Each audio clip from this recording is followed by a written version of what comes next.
Hello, everyone, and welcome to the Hopegivers 200 at Bristol Motor Speedway. Set to do battle for 200 laps here tonight in the Elite Racing League. Should be an exciting one. So far, we got about 15 seconds left in qualifying, so these guys just wrapping up here. So far, we got Tooker on the pole, Josh Adams second, Trey Holmes third. Should be an exciting race tonight. Bristol's known to be a multi-groove track. You know, you can run the top, run the bottom. It's gonna be interesting to see here what the preferred groove is gonna be. Whether these guys are gonna start off on the bottom, start off on the top, save the tires a little bit.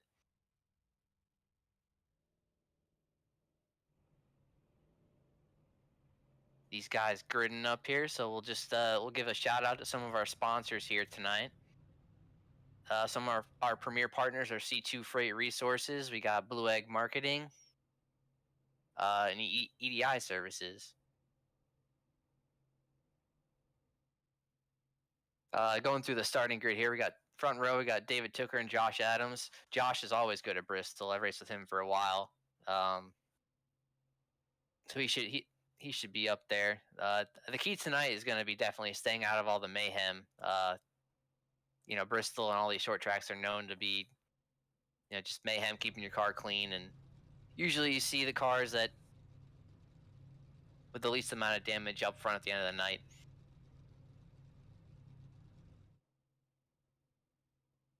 Row 4, you got ex-teammates in the other series. We got Ethan Burrell, Tate Lytle, Chad Frankenfield, and Rucker starting row 5, 9th and 10th.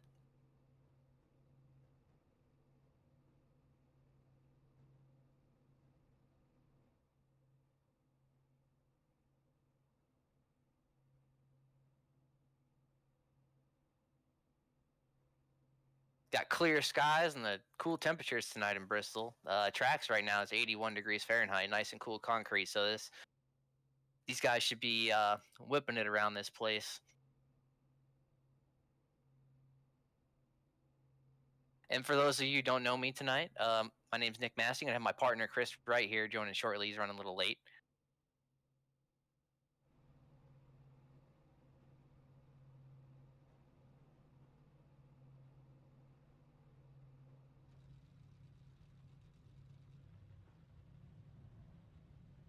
As these guys getting set to roll tonight, set to do battle. Like I said, 200 laps tonight, Bristol Motor Speedway, world's fastest half mile.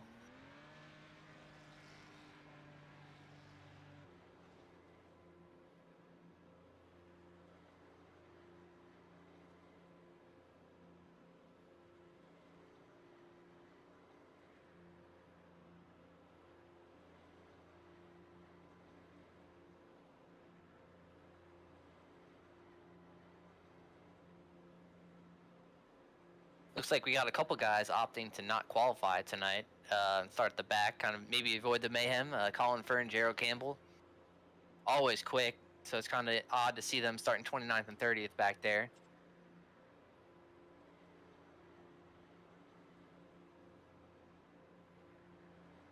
We'll see if that pays off. It's a long race. A lot of things can happen.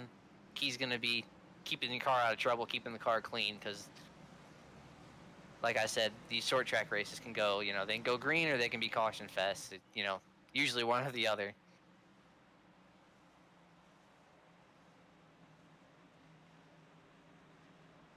The other interesting thing is, these drivers are limited to 4 sets of tires, so it's kind of going to be, if this caution after caution after caution, it's going to be when do you take those sets of tires. You want to, maybe take the set of tires and be in the back.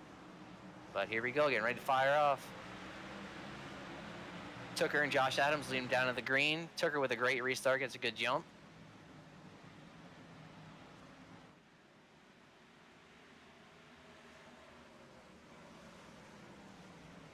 Let's see what lanes these guys choose. What lane is going to be the preferred lane tonight to start off, before the track gets all rubbered in.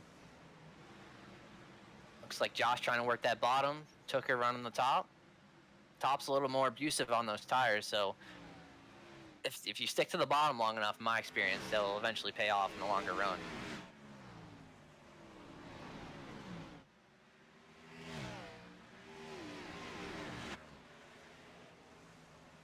kind of a top two breakaway right now. That the 19 and 95 have about a second gap back to Trey Holmes and Ryan Barbieri. Looks like everybody's kind of getting it sorted out back there. Getting a little single file train around the top.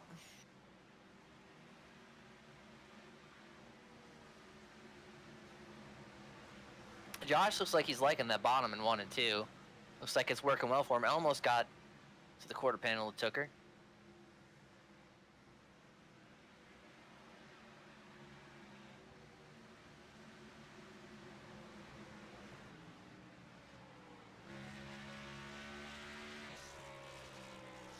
Josh putting a lot of heat on Tooker right now, start off the race.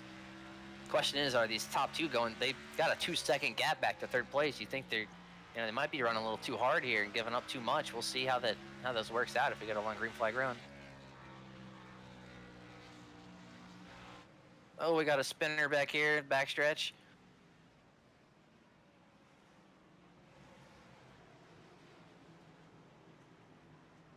Looks like it's a 63 of Hank Steinmiller. Shortened up the car a couple inches, looks like. Let's see what happened. Looks like they stacked up in front of him. Oh, kind of that accordion effect at Bristol. You get a check up in front of you, and the guy behind you, is flying around that corner, committed to coming off the corner, just didn't see the checkup and ran in the back of Hank. Got clipped a little bit and then backed it in the fence. Everything just happened so fast at Bristol. The 44 Goodman, I believe, is the one that ran in the back of Hank right there. As we go on board with Brent Jones. See the wreck happen up there, that stack up, and everything just happens so fast. You can't check up fast enough. Real easy to just have that accordion effect here at these short tracks. Especially because, the thing about Bristol is it banks so much, exiting the corner is kind of blind, so unless your spotter calls something out, you have no idea something's happening. So, it's real easy to just come flying off one of the corners and just drive into a wreck. Looks like everybody's opting to stay out for the most part so far.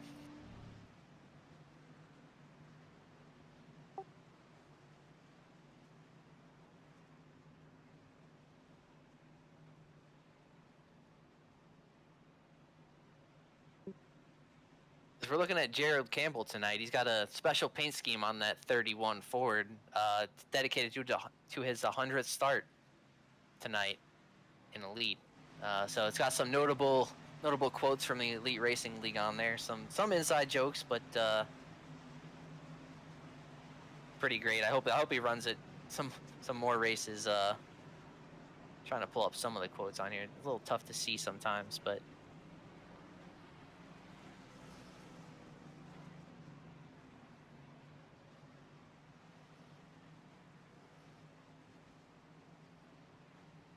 Hopefully he keeps that car in one piece tonight, because it'd be a shame to see that thing wrecked out. Some body panels missing, some quotes missing from that car.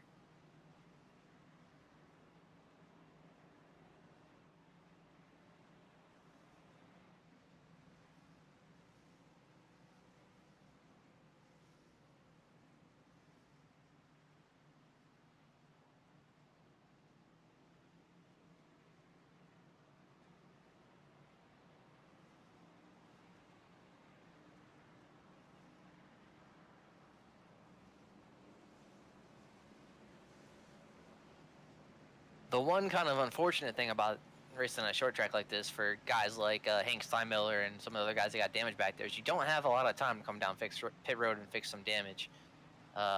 Especially because I believe we're running single pit road tonight. So it's a little tough to come down, fix damage, have time, and not lose a lap. So if you do get a lot of damage on your car, it could take a long time to recover. Here we go, lined up. First restart of the night, lap 11. So got Tooker and Adams leading us down. Tooker choosing the bottom lane. It's another great jump.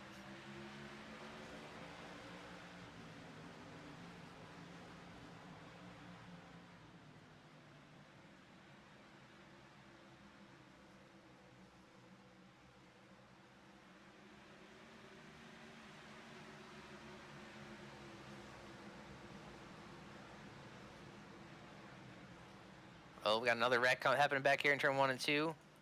Lots of cars on the inside.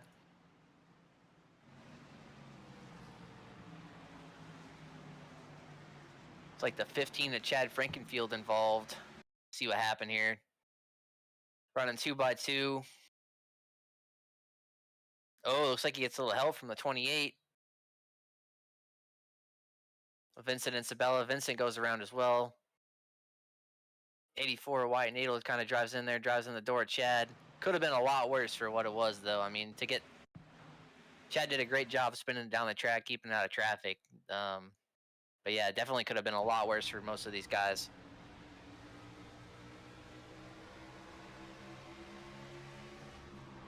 Yeah, it kind of looks like Vincent just kind of might have maybe misjudged it, or Chad had to check up a little bit behind the 12 on the bottom. But yeah, just that's all it takes. These cars are so on edge, just a little bump like that, sending these guys around. 28 of Vincent Isabella looks like he's running a Kurt Busch throwback Sharpie. Like it.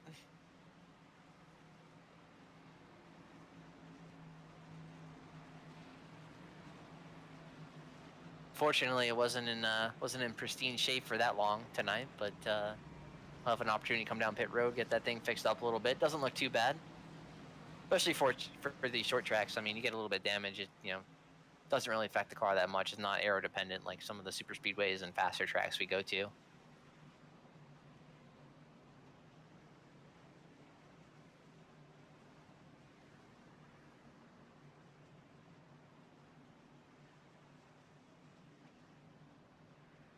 Like I said, the 28, he's not going to have a lot of time to sit here and get damage fixed. The pace car is already coming around. He's maybe going to have another 10 seconds or so to sit there and get damage fixed, but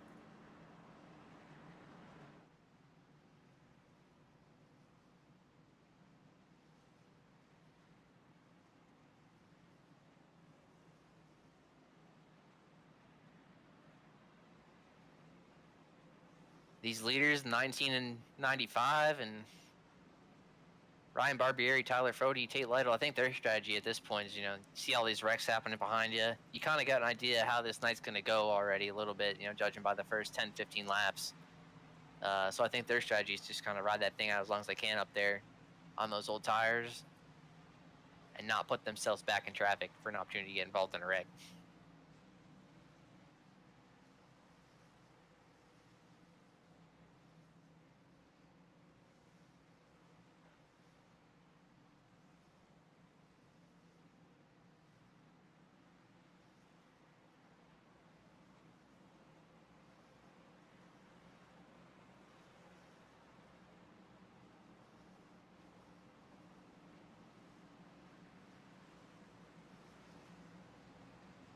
As these guys get lined up again for second restart of the race. We'll see, the more restarts we get, we'll see if Josh running there in second is able to time this thing a little better, maybe stay alongside Tooker on one of these restarts, have an opportunity for the lead. Something tells me they might have a lot of practice restarting tonight. We'll see, though.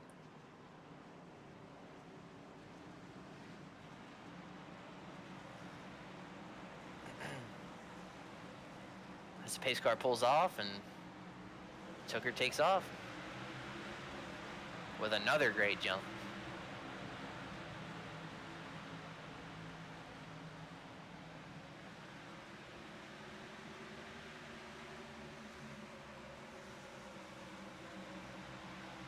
Got the 40, Tyler Fody trying to work the outside of Ryan Barbieri there. Ryan comes up in front of him, shuts the door.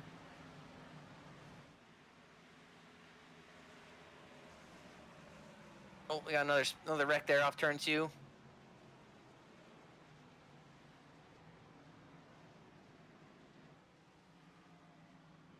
Looks like the 84 Wyatt Nadel's around. We'll see what happened. Ooh, somebody down on the apron there. Got tagged a little bit by the 89, Brent Jones. Everybody doing a great job avoiding him, though. Especially sitting in the middle of the track. It looks like something happened to the 68 there. He was down on the apron going into turn 1. Oh, he got a little loose out of 4. Had to gather it up down there. That's what happened. Great job keeping it down there, and then well, I just tried to avoid him and then got tagged.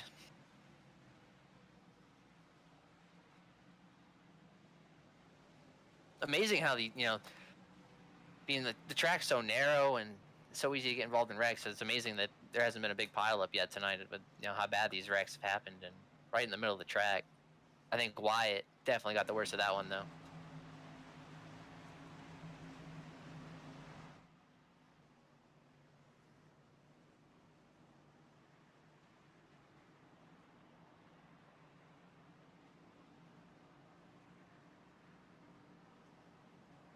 Got some guys at the back opting coming down pit road here, maybe fix some damage.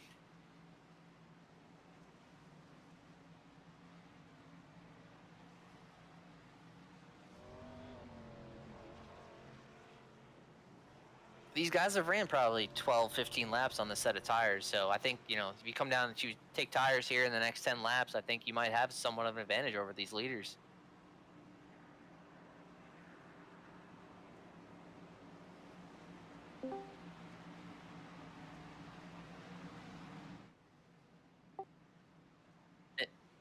Joining us in the booth, my buddy Chris Wright. How's it going, fellas? Sorry I'm a little bit late. Had a little bit of a doctor's appointment there. Ran a little long.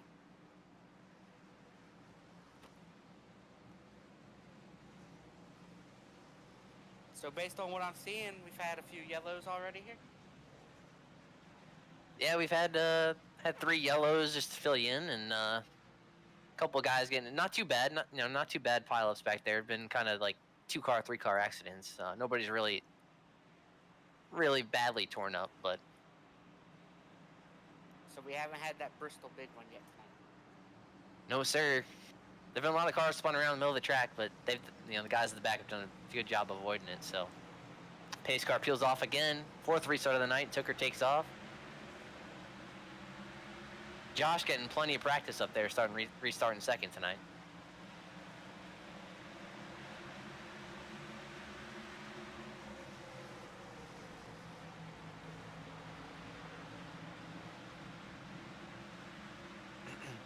It's been hard to tell tonight, Chris, so far. I know you haven't been up here, but what the preferred groove is. I would expect on the short runs it'd be the bottom, but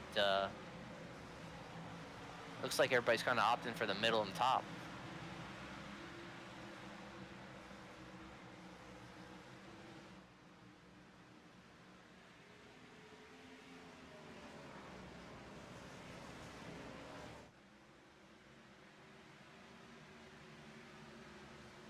You see these top 2 again slowly pulling away. Fody actually made the pass for 3rd on Rucker.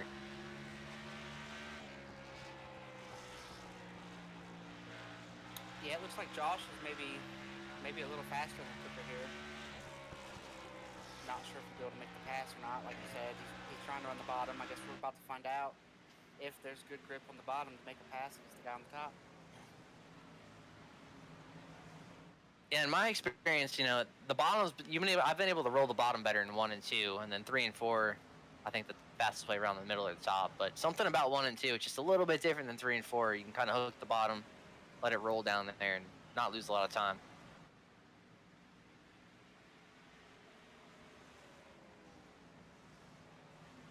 See, all the top 5 kind of running different lines. You got Tucker up top, Josh on the bottom, Fody up top, Rucker running the bottom.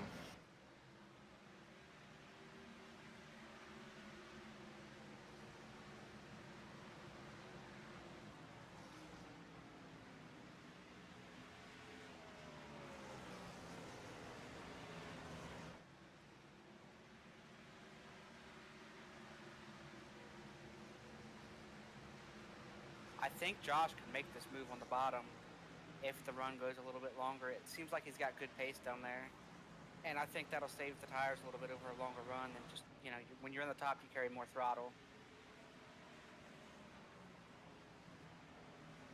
I don't think we'd see Josh down here if he had somebody right there on him. If Fody was closer, Josh would be able to get down here and see if it could, maybe possibly make something happen, just because you would be protecting against getting freight trained.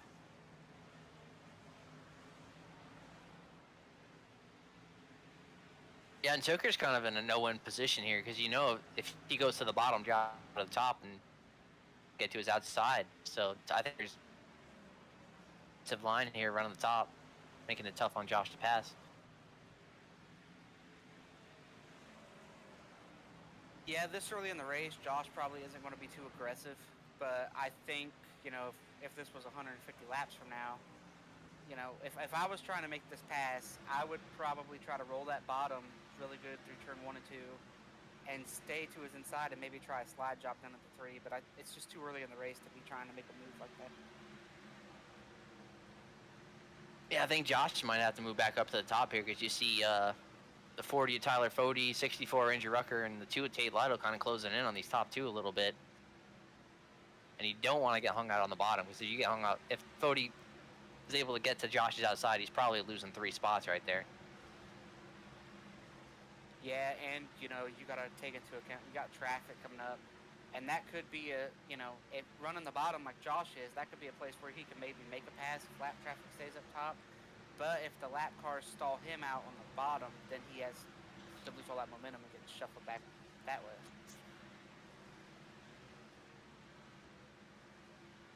It looks like these front 6 have broken away. You see Tate. See, there's a gap behind Tate. Tate's doing the same thing, trying to work that bottom.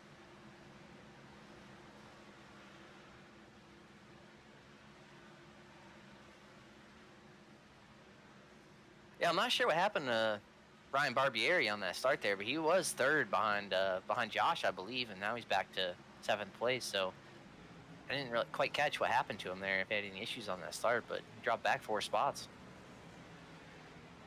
Might have just been restart on the inside. Like, the inside's a terrible place to restart if you're not, you know, the leader. There you see Josh kind of running the top, making sure Fode doesn't get there.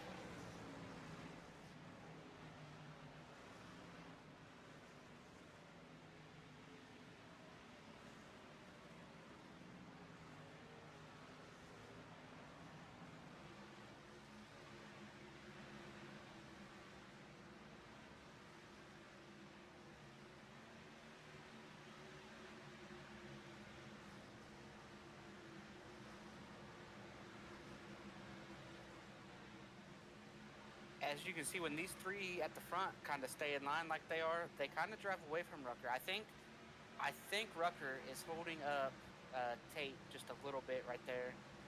So if I'm Fode here, I got to these guys, you know, I might try the bottom a couple corners, maybe a couple laps, see if I can't maybe, you know, pass both these guys on the bottom because he's got a lot of room out back now.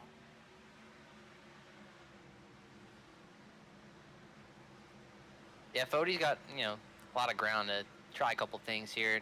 See Tate trying to get to the inside of Rucker, roll the bottom back there for 4th. But yeah, Fode's kind of got a little bit of ground to work with here. So, you know, you can try and make the pass on the bottom. You can maybe just ride there, save his tires a little bit.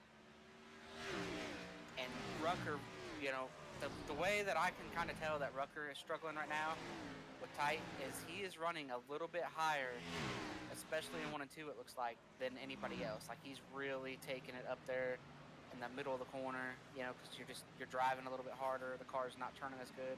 As you can see, Tate's actually got a good shot to make that pass, and Fode's making a pass on Josh. And Tate just did the slide job there for 4th place. Tate was able to get far enough up off of 2, where down into 3, he just overdrove the corner and slid up in front of Rucker. Yeah, you see Ethan trying to follow him through.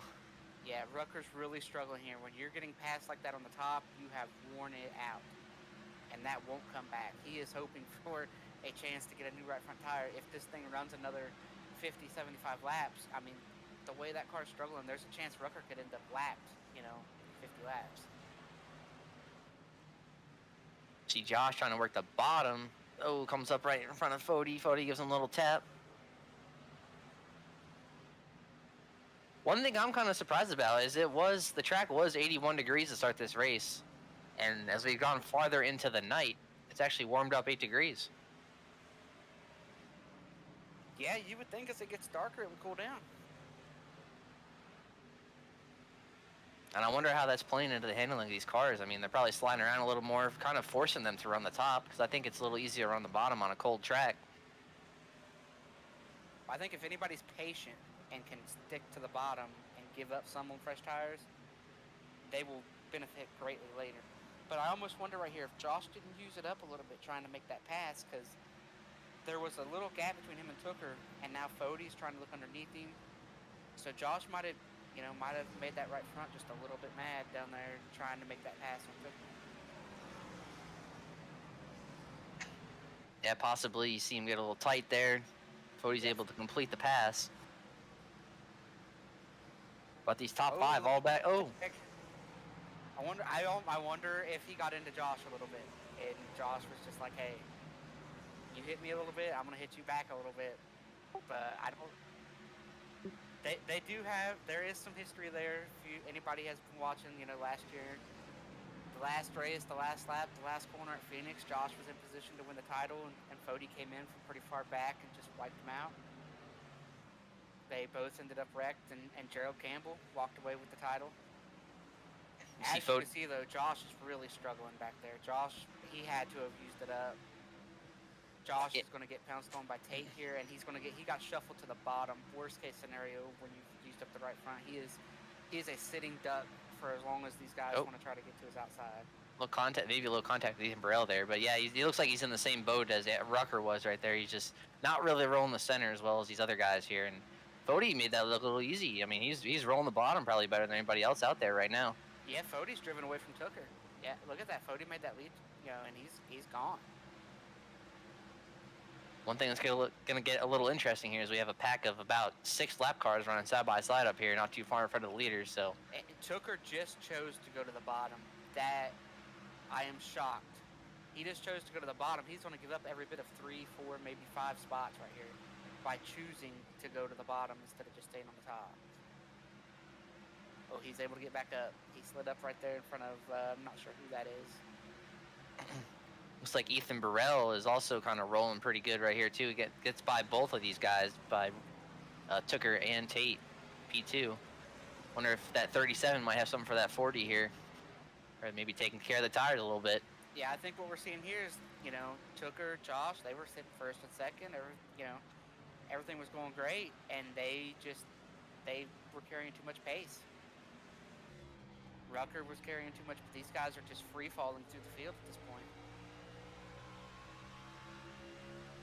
Just in the last 20 laps, this race has taken on a drastic change over what it was. Going on board with a 90, Scott Crump trying to work over the 19 of David Tooker. Looks like he's going to be able to complete that pass. Tooker just really struggling right now. And you wonder, I mean, like, you come here, race at Bristol. It can go one of two ways, right? You can have a lot of cautions or you can go green flag. And I think maybe the 19 and the 95 maybe took a bet that it was going to go, kind of be caution after caution and maybe use up their tires a little faster than they wanted to. And we're having a green flag around and they're paying the price.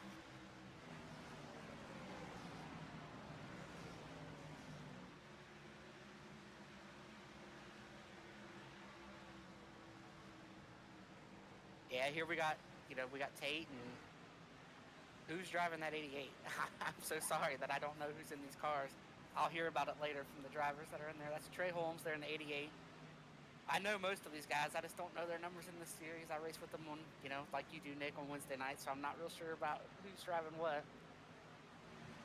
And you see Ryan Barbieri back up to 3rd place right now. We were just talking about him. Restarted 3rd, fell back to 7th, and maybe he was traffic. Look at that, almost a wreck with Fody, and they're still off each other. Man, oh man, that's terrible. There's just not a lot of room out here, dude. You got lots of traffic, got fast cars running up on slower cars, and they brought a whole lot can happen. They brought all their leaders back together. Freight train around the bottom right here. Ethan and Fody did a great job right there. Ethan could have forced the issue and caused wreck. Fody could have been over-aggressive trying to defend and caused wreck. When you get 3 wide with the lap car, there's really no worse feeling. I mean, look at that. Like, just, man, I'm nervous for him right there. Do we have a caution on the Speedway somewhere? Oh, Scott Crump in the 90. Man, he was running 5th place. I wonder. It looked like look Josh back what happened. Was coming through there pretty slow. Is that the lap car? He's going to have to check up here for the lap car. Looks like he had to check up a little bit for the lap car, and looks like Tate. Oh, it starts with Oh, Tate. Wow. Tate got in the lap car a little bit. We see Scott. Josh did a great job missing it. I will have to take a look and see if anybody. Looks like Tate get hit. I don't think Tate got hit. Go on board with Tate here. You see the lap car up high. Looks like they just kind of came together there on the straightaway. Man, Tate got real lucky he didn't get driven into right there. It's off the 11, maybe just a little bit right there with the left front during the spin, maybe. But yeah, that. Oh, looked like a lot of netcode. Actually, Tate's car just kind of jumped sideways on the straightaway. That was really weird. You'll see here, you know, they get a little close, and there's a little gap, and then Tate kind of his car just kind of jumped sideways for some reason. Really odd, but I mean, we do know that Tate's a Kevin Harvick fan, so maybe he was trying to come up into him and get into him a little bit, and I don't know. Yeah, we don't have that kind of stuff on iRacing, though. You can't cut a tire down on iRacing on somebody like that. I kid, Tate, if you watch this back later. Just kidding. Incredible that nobody else was like that. That could happen 100 times, and 99 of those times, Tate's going to get drilled by multiple. That's one of those Bristol big wrecks. There's been a couple of those tonight where there's just been a car sitting in the middle of the track, and everybody's, you know, done a good job missing them. But I mean, Tate was running what, third, fourth, fifth, somewhere in that range, and he only fell back to 10th. So I mean, it could have been a lot worse for Tate. Yeah, it's just a product of a long run, catching some lap cars, bad spot, trying to race each other. I mean, a lot of things going on at Bristol at a short track like this. Looks like Fody will keep the lead here. Looks like we've had 4 cautions already. Just the 1 lead change. But we're gonna. Looks like we losing Fody here in the server. He is gone for now. Let's see if he comes back.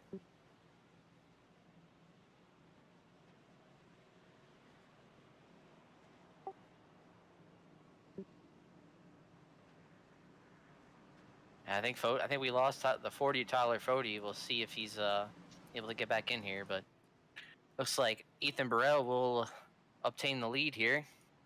Yeah, that's going to be our second lead change. Third lead change, really. Second lead change, third different leader. There we go. I got it out. I got there. So we're not quite halfway. Do you think we'll see a run longer than what we just had the rest of this race? Man, I think we could. I mean, everybody's kind of back on equal tires now. Everybody's kind of, you know, felt out the cars, seen what they got. I think this has the potential to go another green flag run like that. Maybe even all the way. See, Ethan choosing the top side here. I would bet my life savings that we do not go the rest of the race without a yellow. Kind of interesting. Ethan chose the top right there. You know, we saw 19 and Tucker choose the bottom all night. If you're going to get a launch like that, you can choose whatever lane you want.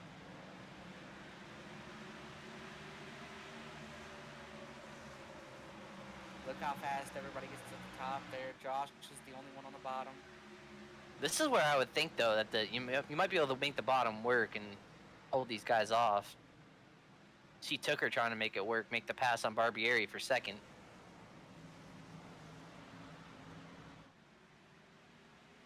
He's able to make it work. Slides up in front of the 46 and clears him.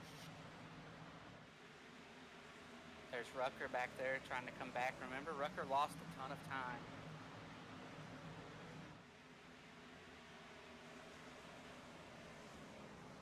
So Rucker's, you know, he's going to try to come back through on these fresh tires.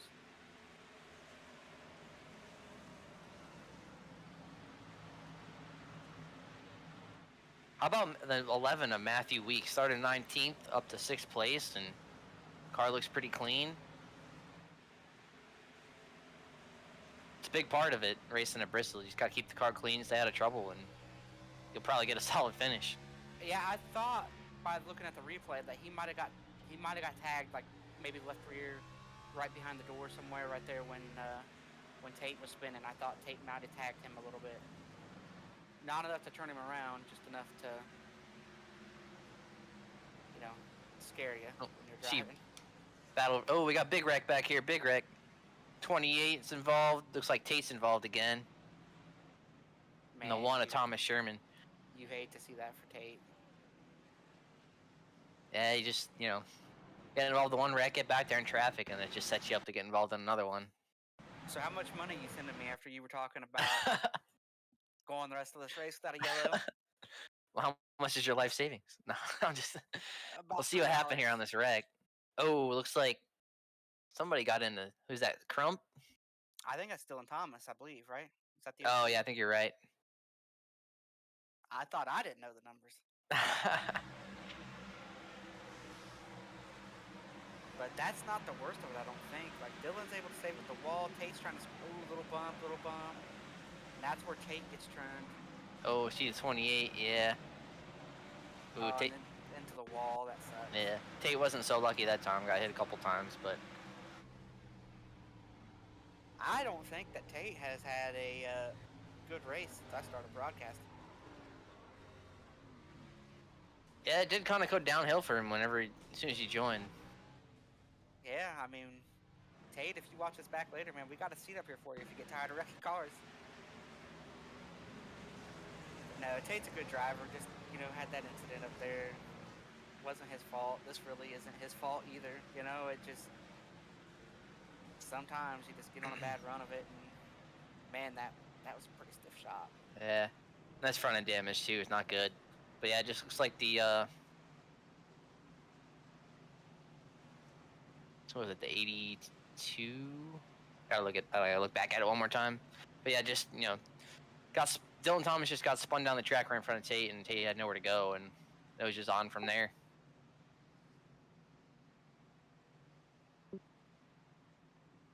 Oh, it looks like it was a 92 with Thornquist. They got into him a little bit, and like I said, everything just happened so fast here. I mean, you get somebody gets spun in front of you, you just don't have a lot of time to react and avoid them.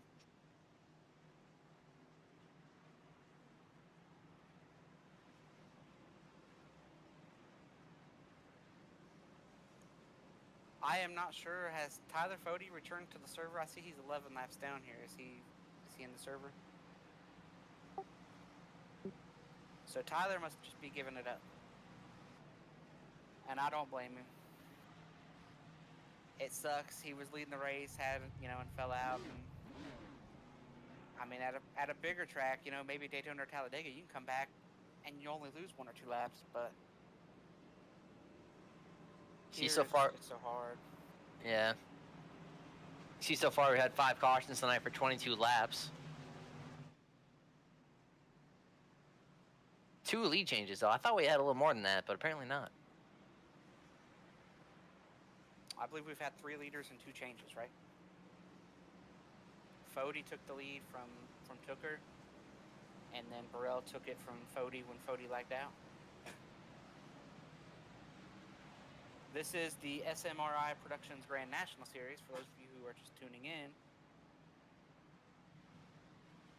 I'm not quite sure about the race name tonight, but I believe it's Hopegivers. Correct? Yes, Ryan? it is the Hopegivers 200. Hopegivers 200, yep. All right. Hey, I was late tonight. I didn't go home, I want to make sure I get this right. As we line up for another restart, pace car's off. Ethan Burrell leads him down. Choosing the bottom this time, kind of changing it up. Wonder if he didn't like the top. I think he just figured he can get a good launch from either lane, so what's it matter?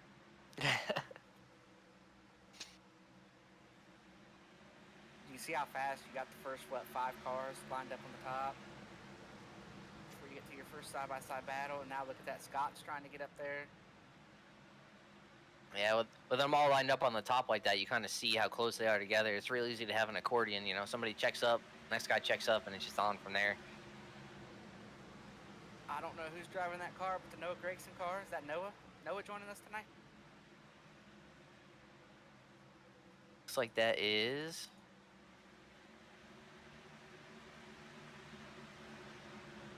Is it Harrison? It is Harrison. It's a great looking car. I was hoping we had Noah out here. He's the only guy that's really working the bottom by choice, I believe. We got the 46 here shuffled to the bottom, backing up.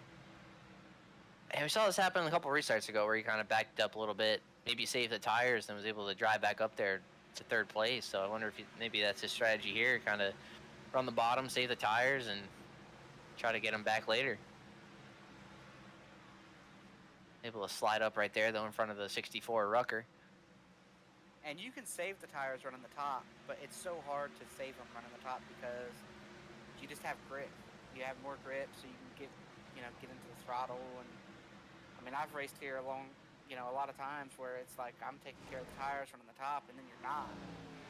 5 laps later, you're like, man, I thought I was taking care of these tires, and I'm just using them. So it's easier to save them on the bottom when you try to go in and hit your marks every time, because running the bottom, you have to lift earlier, slow down the middle a little bit more. Yeah, the top, you're just carrying so much speed, it's hard to save the tires, and even though you're going faster.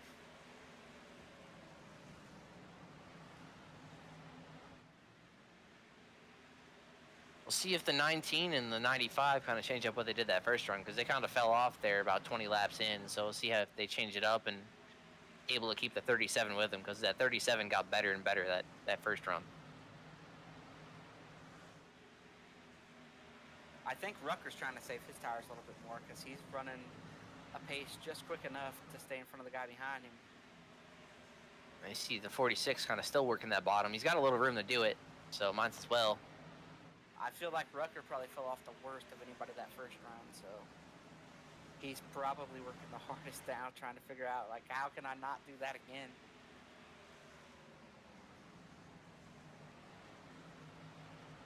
Now here we go again with Josh on the bottom. He's got to get this spot. If he doesn't get up here, he's gonna go backwards. Bottom, I mean, he is rolling the center a lot better on the bottom than on the top, but it's just hard to make that work consistently. And there is an adjustment that he can do to that. It's my favorite adjustment to make everywhere. But if you're having trouble rolling the bottom because it's tight, you dial in some rear brake, and go down in there and use a little bit of, finesse the brake pedal the way you need to help that car rotate just a little better. So maybe he made a little bit of an adjustment with what he was doing and with the rear brake to help run that bottom side a little bit better.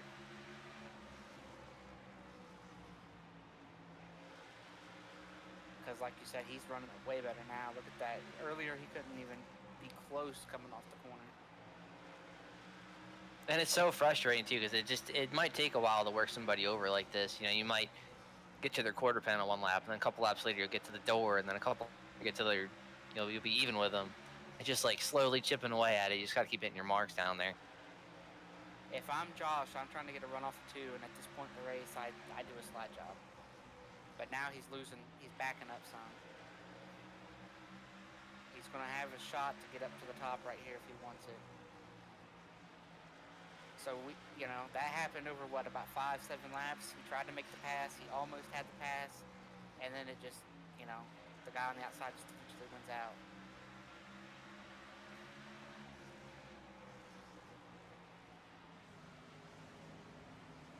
Now Scott's running the bottom behind these guys, and he has the room to do so. Scott has the room to kind of get down there and see how it works. He might have saw Josh, really get a good run down there. Said maybe I can get around Tooker down here. Or you're just, when you're not leading the race, you're always thinking about how can I take the lead. And so you see that this is top dominant. If you wait until 10 to go and think you're just going to pass the leader with 10 to go by doing something you haven't tried all race, it's not going to happen. You kind of got to go down there and know what to expect, and maybe what you need to do different than what you did before, what you need to do to run that different line to be able to make it work when it is 10 to go and that leader is running that top side, and you have to make the pass at that point to win the race. You can't just drop down there and expect to find all the speed. So I feel like in this spot, Ethan is just defending. He's running the top just defending, whereas Josh is, he's learning stuff. Like every lap, he's like, okay, I'm changing it up a little bit here. I'm doing this. I'm messing with my brake bias. I'm changing my entry. changing the way I go back to the throttle. He's learning how to make a pass on the bottom right now that he'll be able to use if he's in the spot with 10 to go and be able to do what he needs to do. Scott's the same way, back there working the bottom. These guys that just run the top all race, that's all they're going to have later. You know, they're going to get to the end of the race and they're going to say, man, I've been on the top all race. How am I going to make this bottom side work?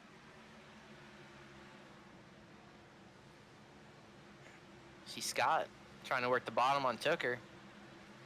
It's like he'll have him clear.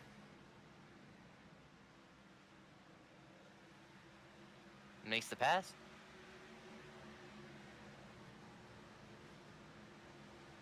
Oh man, Scott sailed it in there. I thought he was going to get in the rear end of Josh.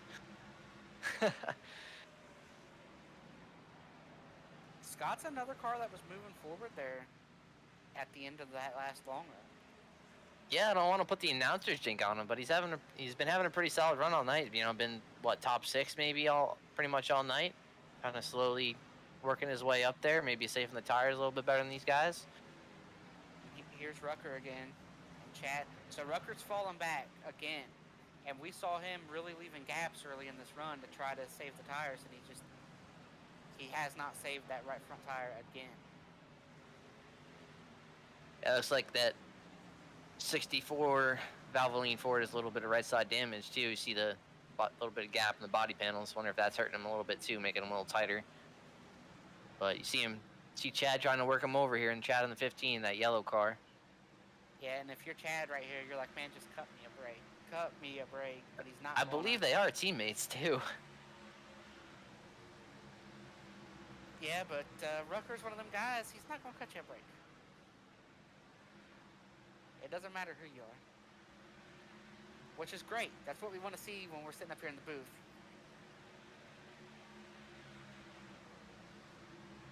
See them racing with the 82 with Josh Clark as well. At Virginia Tech Toyota. Yeah, Josh Clark might be holding all these guys up a little bit, just running that lane. Chad, I think, is going to get the spot right here, though. Not yet. Not quite yet. It looks like Chad and the 63 of Hank Steinmiller down there might be a little better than these two working the bottom. Look at the run that Clark gets off. Chad took it anyway. Chad said, yeah, I'm coming up here. See Hank trying to follow Chad through around these guys. Yeah, I think what happened there is when Chad slid up right in front of Clark, forced Clark to check up a little bit. And now, you know, Clark's lost all those spots now.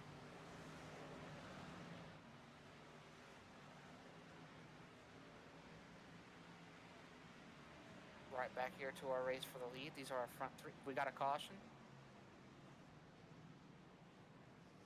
Not sure where it is. I'm not sure. Fun flag? I don't know. We have someone without a nose, I saw when you were looking through these replays. Looks like 71 and David Carpenter, maybe? I don't know. Searching for it. Oh, there's a little bit of contact. The 68's around. Oh, we got the and an accordion. The one got hit right there, going down into one. Yeah. I think the Noah car. All right, the 68's going to get help there. Oh, that looked like maybe, yeah, I'm done with you. And there's more wrecking down in turn 1 here somewhere that involves the one car after this initial wreck. Like, he hit him once and the job wasn't done. He went up there and he got it again. And you see riding on board with the one of Thomas Sherman here. He looks like he gets tagged too. Yeah, and he tagged. Oh, by man. the 42. What a save. Save of the race. I don't know if we give out awards, but old Thomas Sherman right there, man, that was a great piece of driving. Never hit the wall, never hit the car in front of him. Incredible save. He might have tagged the car in front of him just a little bit, but I don't know. Maybe. Some net code. Right? Looks Still, like yeah. net code issues here. Could have been a lot worse, though. Oh, yeah, there could have been a bunch of cars down there in a pile. I just wonder what happened here, because that looks intentional. Like, he turned him, and then he just drove into his left rear again and finished the job. I don't know. I would like to hear maybe... Oh, it looks like he hit him going into the corner. Was that lap before? We need to get some... Okay, we're going back a lap here. We'll see what happened. Oh, it looks like... He hits him? The 68 might have slowed up a little much going in the corner there. I don't know. They We'll have to hit him. we'll have to get a conversation with Harrison at some point here and figure out, what made him so mad that he had to go at a guy 3 or 4 times to finish the job. Yeah, I don't know. Wonder if something happened that we missed a little earlier, or maybe just incidental contact. But Yeah, we've raced with Harrison quite a bit. I don't think I've ever heard him really get too frustrated. So for somebody like Harrison to be out there, body slamming another guy like that, something must have happened.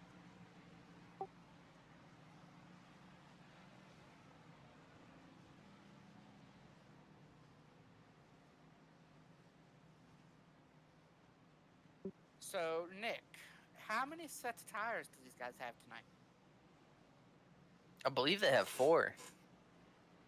And they've each only pitted once, right, before this caution? Tough to say. I think everybody's on kind of mixed strategies. I think you had some guys pit on tires under some previous yellows.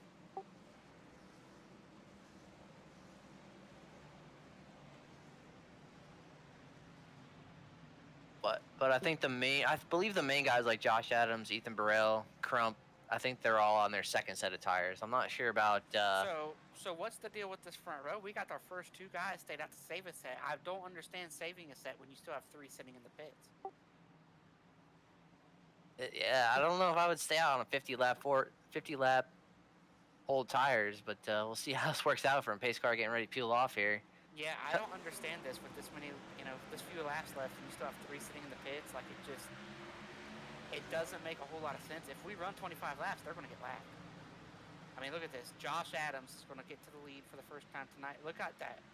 It's like they're down 3 cylinders. Yeah, they're just going to be sitting ducks here. Now, right now, everybody behind them is grateful because at least they got the same lane. If they would have tried to fall back double wide, that would have been some intense moments for everybody. See the 46 of Barbieri kind of getting short end of the. Oh, he gets up there into the 60. Who is that? 82 with Josh Clark. And they're working on the front stretch. It's Hank. Oh. This is going to be the big one right here. Look at these cars. Oh, piling in there. Oh, man. That's what, 6, 10 cars? Is Frankenfield in there, one of those yellow cars?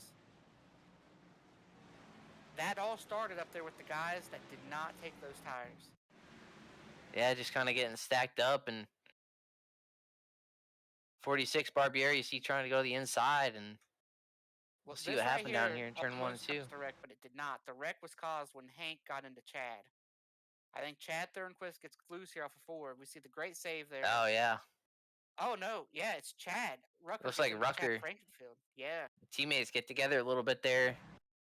I told you, Rucker don't give no breaks. Great save by Josh Clark, though. You see Barbieri try to get around that car and older tires to get into him a little bit. So, see, at this point, I looked up and saw Chad Thornquist sideways, and it was because Chad Frankenfield. Oh, man, yeah. There we've got Tate in it again.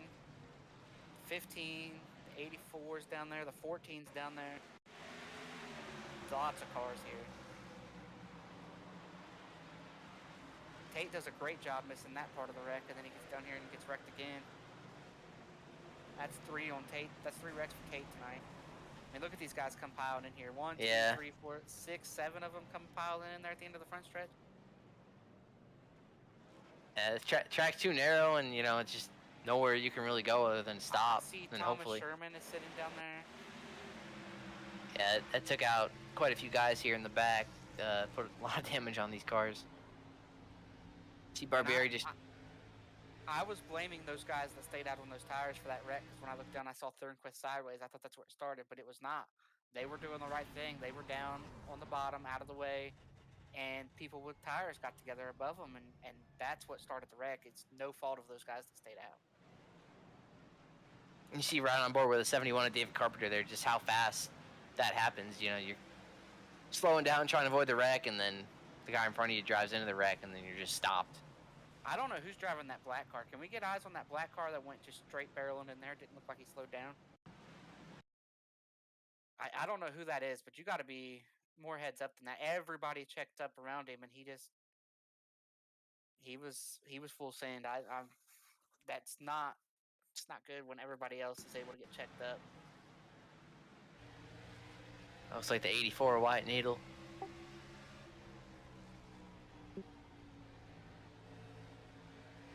Man, you see see cars out of shape up there, the wreck's happening, and sees a hole and tries to get there, but just gets tagged and head on the fence. When you're passing about 15 cars in one straightaway at Bristol because they're checking up, odds are you might want to lift off the throttle. But I'm understanding that this may not have been his first wreck tonight. Maybe he just wanted to end it all. Said, screw it, I'm gonna send it.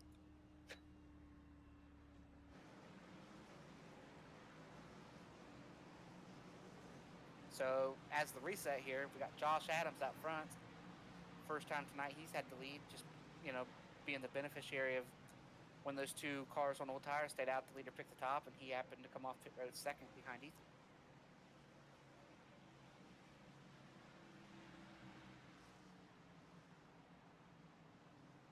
But that was our first big wreck of the night. It looks like Chad, being one of the trigger cars, he's chose not to pit. He's going to restart 7th here. And that kind of didn't work out for Hank there. He stayed on tires, got involved in the wreck anyway. Yeah, Hank's real good at saving tires, but I just don't think anybody out there is good enough to overcome 50 lap pressure tires at Bristol. Actually, both those guys, 92 with Thornquist and Hank Steinmiller, both got involved in that wreck there, so even running up front, not safe. And here, look how fast everybody got single file this time up here at the front. Josh has got a lead. Josh is running the bottom as the leader. He's staying. I'm going to try to run down here to save my tire. That'll change real quick if he gets caught. If Tooker starts making ground, because Tooker has taken contact. Oh, we got a wreck again. Looks like Barbieri and look at these guys Thomas coming, Sherman, maybe checking up again. That's going to be huge on the backstretch from people not checking up again. Man, when you see cars slowing down, you have got it right now. Oh, it was Gerald. I thought it was Sherman.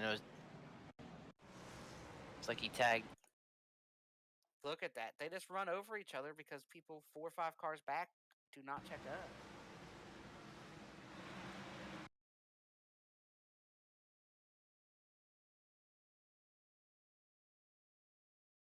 So we got the initial spin. Josh Clark kind of get involved in that, and then they all come down and to 34. Was Thornquist the trigger car there for that second wreck? Is he the guy that came in just not checked up enough?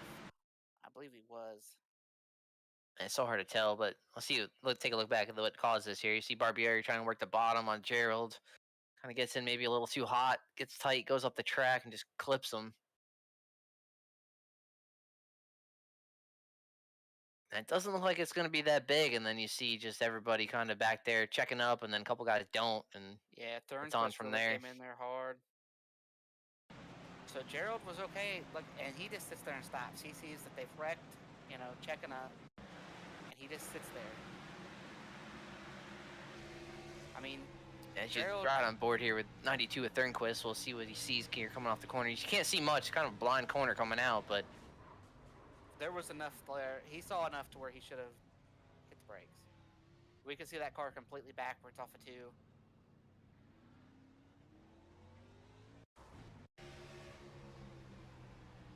Right on board 94, Kendall no player. See him getting a little sideways up there. Tries to squeeze by. And they all just come down into him. That sucks when you see daylight, you think you're gonna be out of the wreck, and then they all just come down right into you and pretty much ends your day. I'm not sure what it is. I believe Gerald has got a special paint scheme going on tonight for some reason. I'm not sure what it was. Oh yeah, you missed that. You came in after that. This is his paint scheme for his 100th start tonight. It's got some elite racing quotes on it. Anything good? Oh, there's a couple, yeah. Any of my quotes make the car? I don't think so. A lot of race control quotes, some quotes from some quotes from Chad Frankenfield and a couple other guys in the league. It's torn up now. Some of those quotes might be gone since the back I haven't heard any of them tonight. I think my favorite one on the car is "I held my line," quoted by Chad Frankenfield when he takes out the field. But I haven't heard that tonight yet. Still plenty of time. but Yeah, I've heard that line from Chad a time or two myself. You know, the I held my line. unfortunately, I don't know what was on the back of Gerald's car because the rear bumper cover's missing. But I mean, look at this. We got the 12's not got a bumper cover, no spoiler on the car. The 2, no bumper cover back there. I mean, we got cars now. This is looking like a Bristol race now. you see Tate up there. I mean, with as many wrecks as Tate's been in, he's running 6th place right now. Yeah, well, the car's way lighter now. He's got a lot of damage. They just Oh, yeah. They work, and he's going to make a little more straight line. He doesn't have a rear spoiler though. I don't know how that's helping him, but Josh with a great launch again.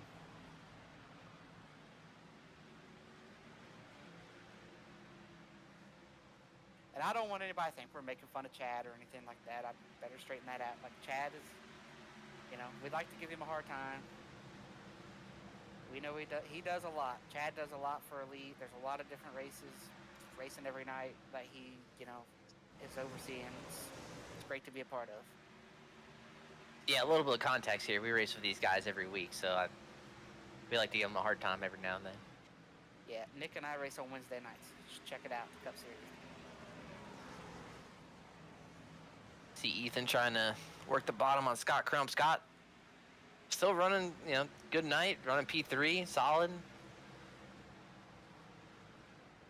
To me, I think the 95 and the 19 might be struggling a little bit on these longer runs. We'll see if they this run's going to be long enough to make them save their tires a little bit. But I was just about to ask what you thought about the rest of this race here. We've had a few quick we've got another caution. no, looks like we have another maybe big wreck here. Let's see.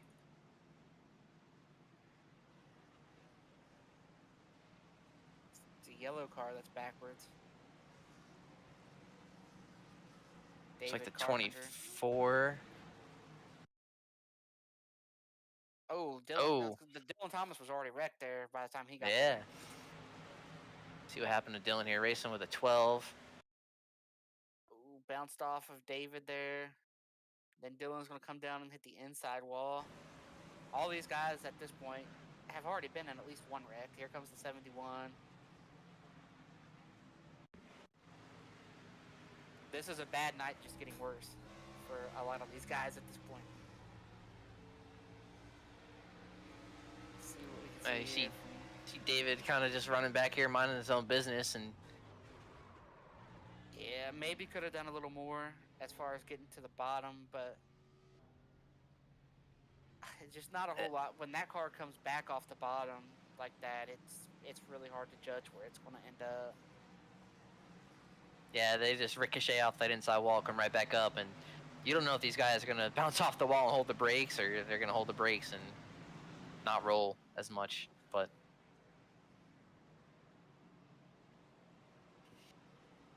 So what do you think, Nick? Are you done pitting if you're in the top 5 or 6? Are you basically saying unless we run green for 25 laps or 20 laps, or what's your lap number where you would have to say, okay, I got to come get tires? yeah, I think at this point, if I'm running probably top 6 or 7, I think I'm done pitting. Unless we get a 15-20 lap run, then I'm getting tires, but it's just tough to give up that track position because we see, you know, Tate go back there in the pack, get wrecked. You know, it just happens at these short tracks. You get buried back there and get involved in a wreck or something. It wasn't your fault and kind of just ends your night. So you want that track position. So let's say they run green from here to lap 185. You coming to get tires? I don't know. That's always a tough call because that could go either way. You know, you can go lap 185 pit, be back in 10th, and then just have caution after caution, and then you'll finish 8th or 10th or something like that.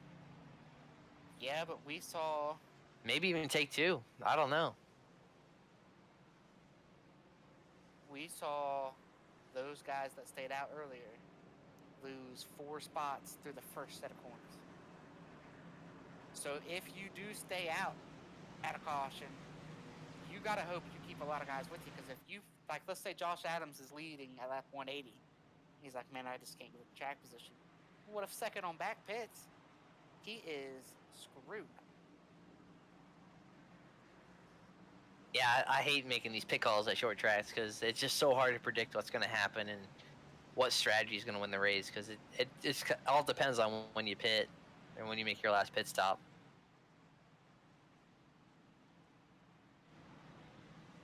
Looks like he's choosing the top for this restart.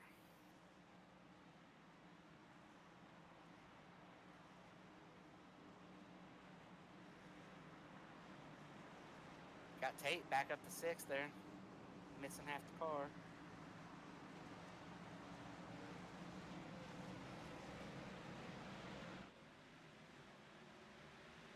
Green flag. Josh gets a pretty decent jump.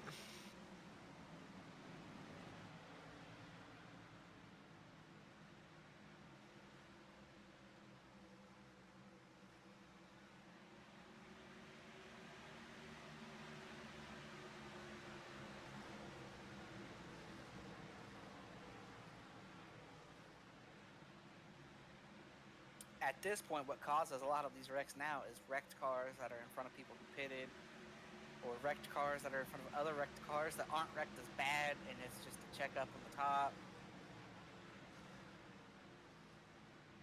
See Ethan trying to work the inside on Scott. Oh, now he goes to the outside. Make something work. Oh, we got our cars on the wall back here. Turn 1. Bouncing off each other. 92 with Thornquist. Zach Evans in those. Zach Evans going to get turned. Oh, Rucker's in it. Whoa, did somebody just take flight? Oh, somebody became an astronaut, I think.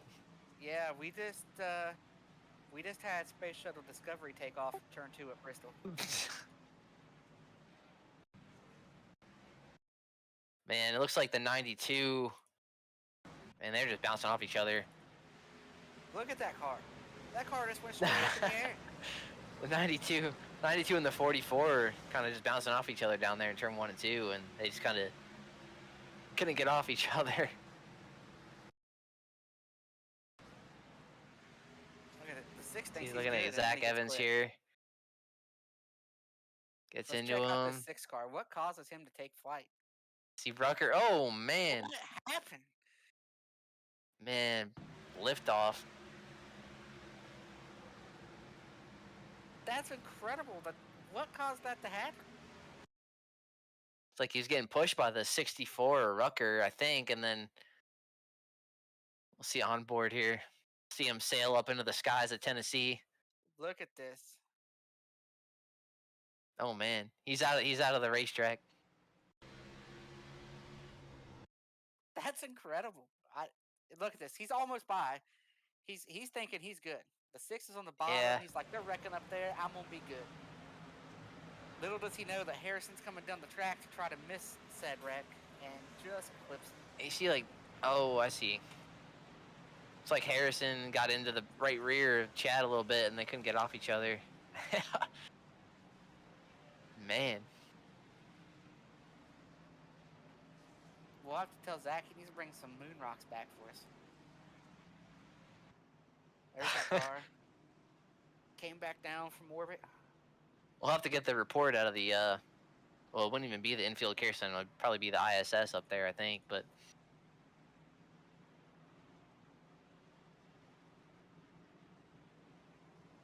Man, I don't think I've ever seen that at Bristol. Yeah, usually when we say you're flying, it's a good thing, but not that kind of flying.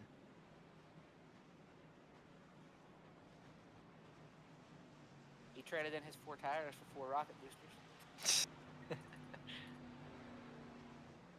Well, it looks like everybody's choosing to stay out again. You got the leaders up here. I mean, we got cars without front clips up to what is that, 5th place? 6th place? Yeah, it 6th looks go like car? the first car to come down was maybe the 2 at Tate Lytle, I believe.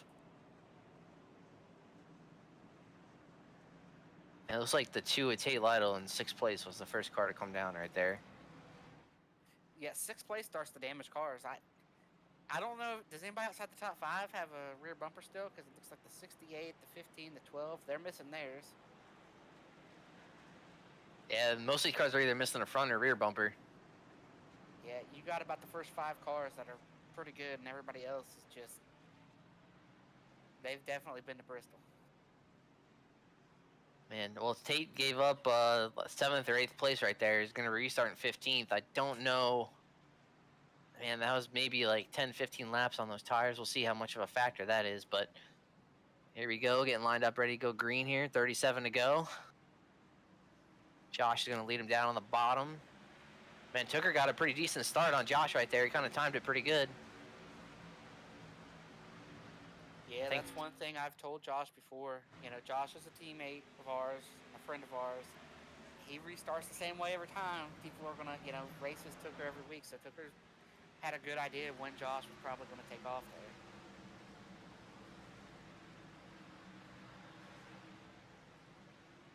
And we saw that early in the race with Tooker starting first, Josh starting second. Josh couldn't really time it that well. He never really got it down. And then a couple tries here for Tooker. It looks like he got a good one, but wasn't able to quite stay on Josh's outside there in turn 1 and 2.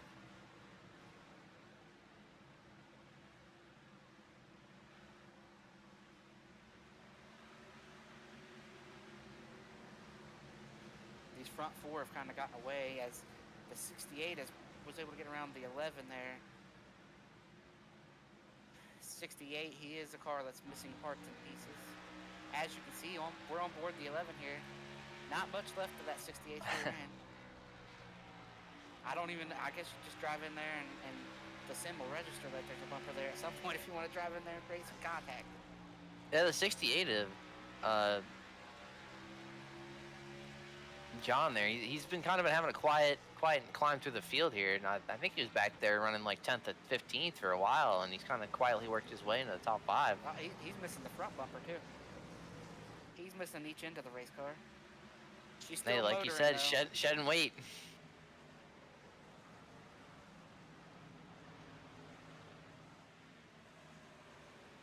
And if you're Matthew, you're sitting there, you're frustrated. You're like, how can I not pass a car that doesn't have a front end and doesn't have a rear end?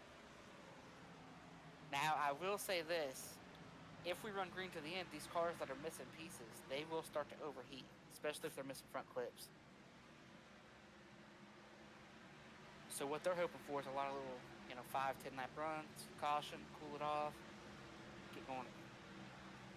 Another car that's kind of quietly working his way up here is the one of Thomas Sherman. He was involved in a couple of wrecks back there. Started 28th, up to 8th place, and trying to work on the 12 of David Westergreen for 7th. I'm going to tell you right now, if I'm Matthew Weeks, I think I got a shot to win this race because he's probably the last super clean car behind these front four. He has got to get away around that 68 car like now because look at these front four have really driven away from 5th. And Josh has even driven away from 2nd, 3rd, and 4th right now at this point. Yeah, Scott was able to clear David Tooker right there for 3rd. See if he's able to work on Ethan Burrell and maybe clear him for 2nd. But yeah, Josh maybe, I don't know, maybe driving a little too hard, pulling away. Might come back to bite him. I don't know. We'll see. Yeah, Matthew Weeks, every lap that he's stuck now behind the 68, like... He's trying. I think it's even too far now for him to overcome.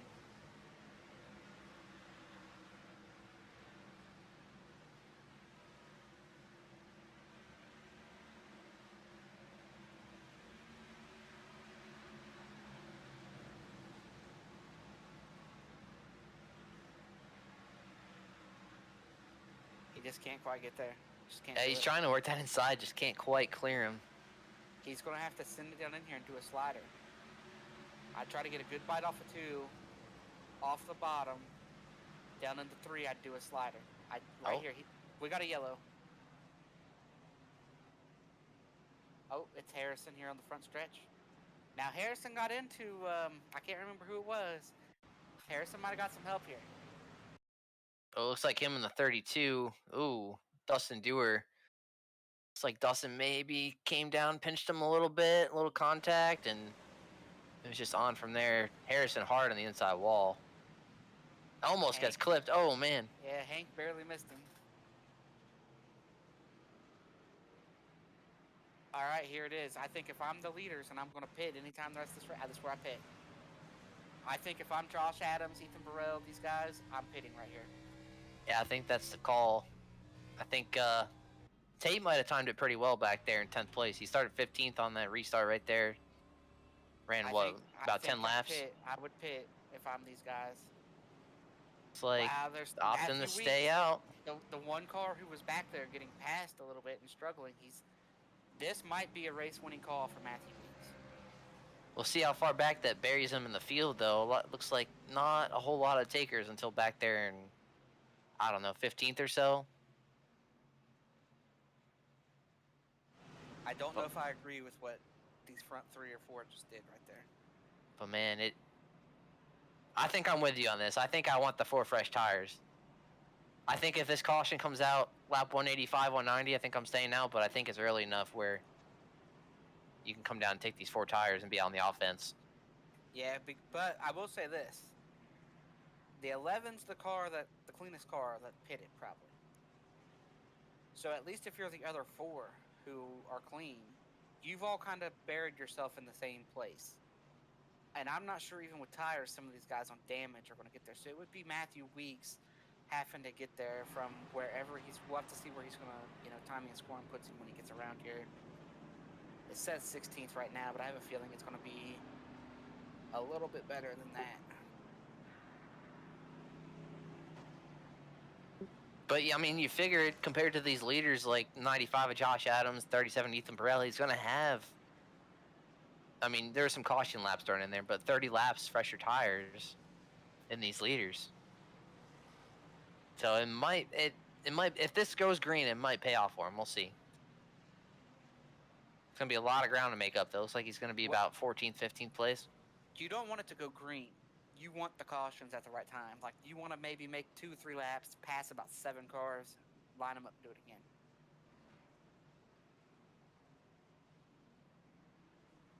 I think another person to kind of keep an eye on here is Tate Lytle. He's also on those fresher tires, restarting 8th. He was 15th that last restart.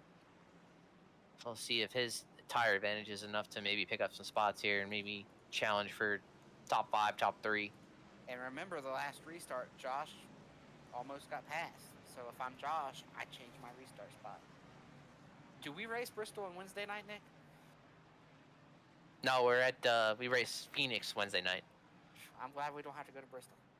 Watching this, I would not be looking forward to going out there and doing what we're seeing tonight. Looks like Matthew. He's going to restart 15th. The leader is in his line, and even at 15th, that could help a little bit. Weeks Inside gets a good jump for him, though. He picked up a couple spots already. Wasn't able to time it well that time. And one thing that's going to work for Weeks here is everybody's going to get to the top. Everybody wants to get to the top. Well, he has so much fresher tires, he can stay on the bottom. He'll pass him. Like, no issue whatsoever. This is what Josh wants to see behind him. These guys running side by side. They get to worried about each other. See, Weeks already picked up 5 spots. He's already up to 10th. Yeah, I like that call. I thought that was the right call. I thought these other front 4 should have done it. He's just going to have to make quick work of these guys to have a shot. Oh, he's being super patient right here. He could be right up on these guys if he wanted to. He's in the fence a little bit. Man, there's just not a lot of room out there. Not a lot of places to go with these guys spread out like this. 2 by 2 in front of them. Yeah, he's got to be looking to try to make something happen here. Oh, Tate gets into Thomas a little bit. Man, that could have been big.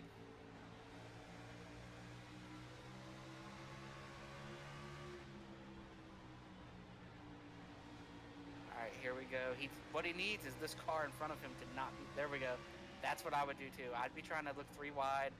I'd be trying to make this happen as quick as I could. Yeah, the laps just tick by so fast here, at the half-mile Bristol Motor Speedway. Just running out of time. Gonna have 11 to go here. Yeah, like I said, he needed the cautions at the right time. What he needs to do is get around at least 1 or 2 of these guys and then catch a yellow. Yeah, trying to find a hole, go to the bottom, go to the top, but just kind of boxed in right now. He's trying to look middle here, and that's almost going to get wrecked, but he's going to get clear. There we go. Now look at this. Now he's clear. He's got clear track.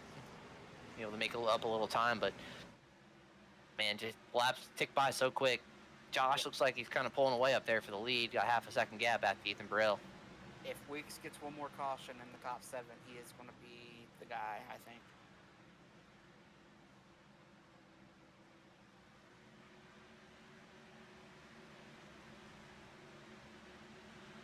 And looking right here at this mess of cars. See this wad of cars back here. You got Chad Frankenfield in there. Rutgers Thomas Sherman, Vincent Isabella. 12 of Westergreen. They're going to try to go 3 wide, it looks like. Oh, thinks better of that. Oh, Chad's way up there close to him. They are going to go 3 wide. Boy, is this not Talladega yet out here? I don't see how I don't see how they're going to come back from this without some kind of caution. They're making it work so far. Bouncing off each other. Oh! Westergreens are there. Oh! Chad's into him. No yellow Keep yet. it going straight. If you're Weeks and if Matthew Weeks gets a caution, it's his race at this point.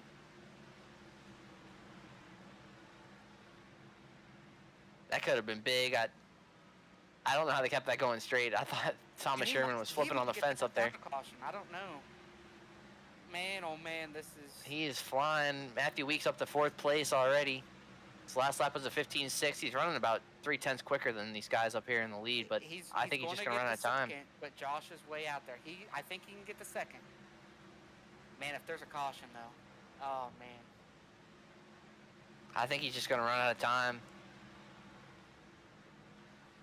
And it was trapped in that traffic, too. And you see Scott getting there a little hot, wash up the track. Weeks will pass him in one corner.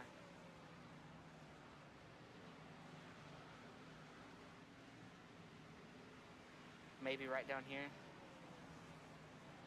And Weeks is still about 2/10, 3/10 quicker than the leader, Josh Adams, right here. Flag is out. White flag is out. Josh is going to get it back here. He's off a 2.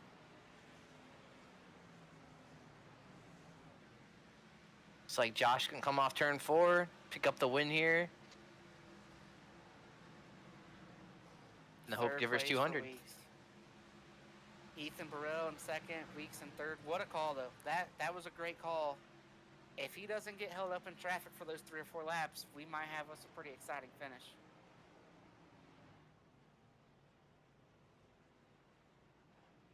Weeks had no shot to win, though. You know, that was his shot. And I feel like that was a good call. We talked about it when it happened. That was a great call to come get tires. Even though it didn't win in the race, he was still only going to run 5th, 6th, 7th right in there, and he ran 3rd. Great win for Josh Adams. I believe that's his first win of the year.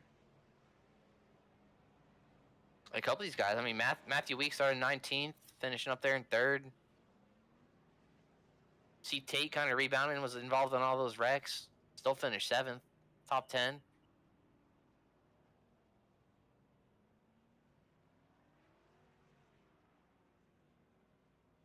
But yeah, definitely congrats to Josh Adams. Kept the car clean. I don't think there's a scratch on that thing.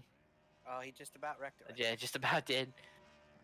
But just want to give a shout out to our sponsors tonight. So I know we mentioned it before, but C2 Freight Resources and Blue Leg Marketing. Thanks for all you guys do. We couldn't do this without you. Yeah, no Jeff Green tonight, huh? I didn't see him out there.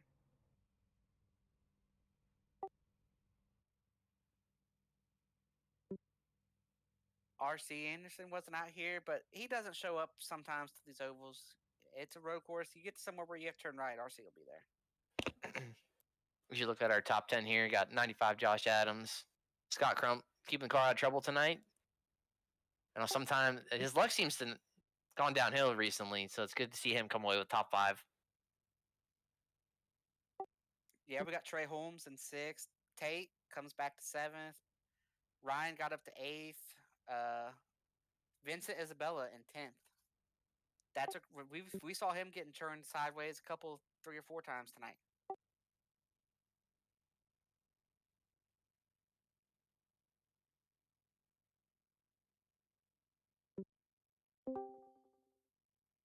And we're joined by Matthew Weeks here tonight.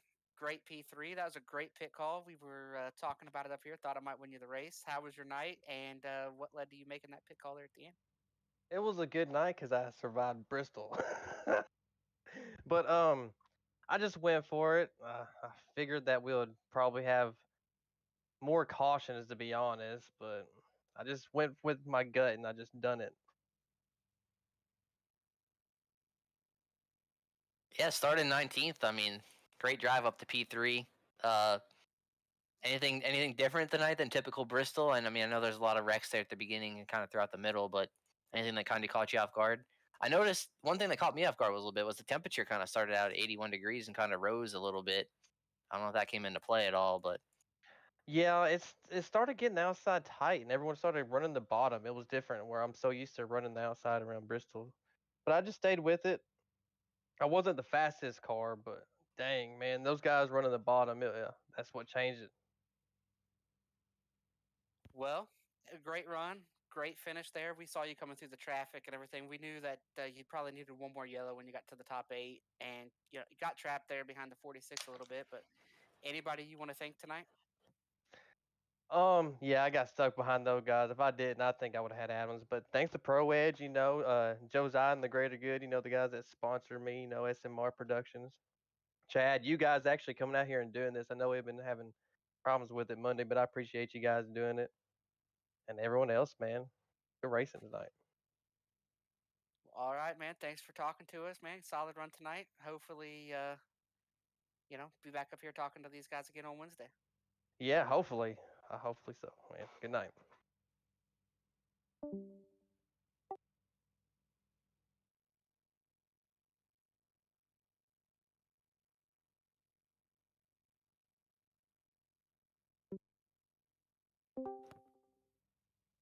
Got Ethan here joining us in the booth. Solid P2 for you tonight, Ethan. Talk us through your night.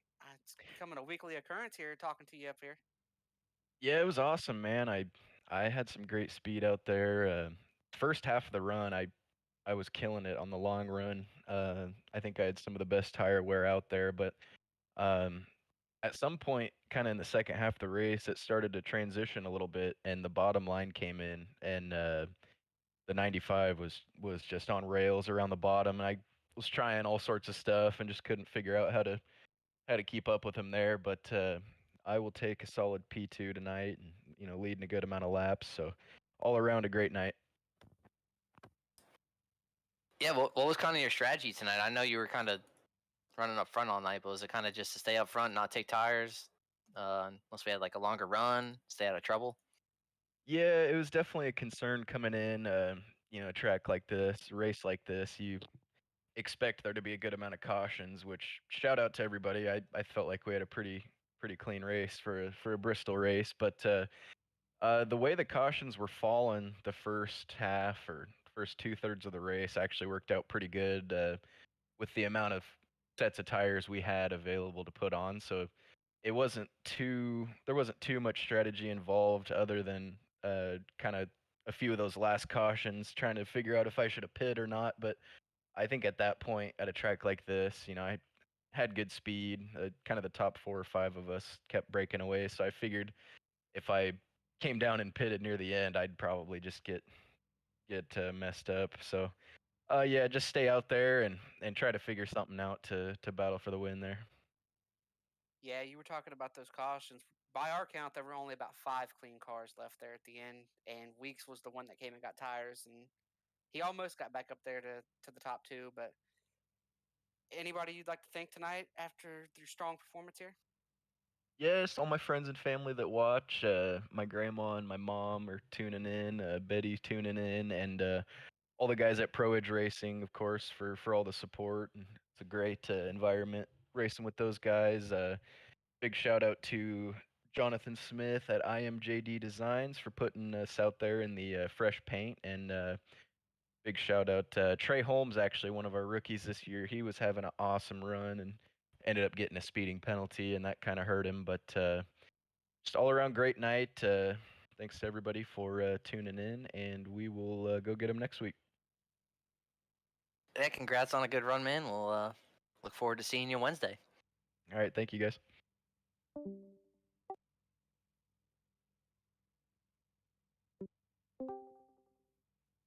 Now joined by race winner Josh Adams.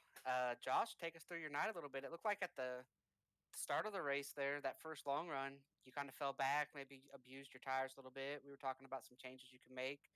But once the bottom came in, it looked like you were maybe the strongest car there. So talk us through it. I didn't hear any of that. Could you repeat that? Just kidding with you. Yeah, I didn't know what to do with my hands on that first run. Um, I was running in there behind the 19 and it just like I thought it was pretty good, and then it just got plowing tight, and I had to let like 8 people go, and then like you said, we had a wreck that took out. Maybe didn't take out a couple of them, but I missed it, got around a few of them, and got my track position back, and then once I got out front and could set my own pace on the bottom, it was pretty lights out. Yeah, did the groove kind of move around? It looked like kind of start the race. It was like the bottom for the first couple laps, then it kind of went up top, and then the track kind of cooled down and looked like it became the bottom again. As Chris said, that's kind of when your car came to life and you look like the fastest car out there. Did it kind of change throughout the night? I think it did. Like in the beginning of the race, I ran probably everywhere. I tried to pass the 19 on the bottom. I tried to run behind him on the outside, and nothing really worked. And then when I was able to just go down and just run the bottom, it was really good. So yeah, I think the bottom came in a lot the last 100 laps. All right, man. Well, congratulations on your win. Anybody you want to thank after tonight's strong performance? And we did see you brought up the wreck avoidance. It was a good job getting down the apron and missing that wreck. Yep, they've got Lince Creative on the car. It's my first win for him. So check out Lince Creative. He's done some pretty good paint schemes. My paint was painted by him. So if you want a cool paint scheme, maybe give him a shout. Well, congrats on the win, man. Looking forward to next week at Richmond. What do you think you have there? Anything good? You got a shot? I don't know. We'll see. That's one of them tracks that they have all that that fake grip, and you guys know how I feel about that. So we'll see. All right. Thanks, Josh. Have a good night.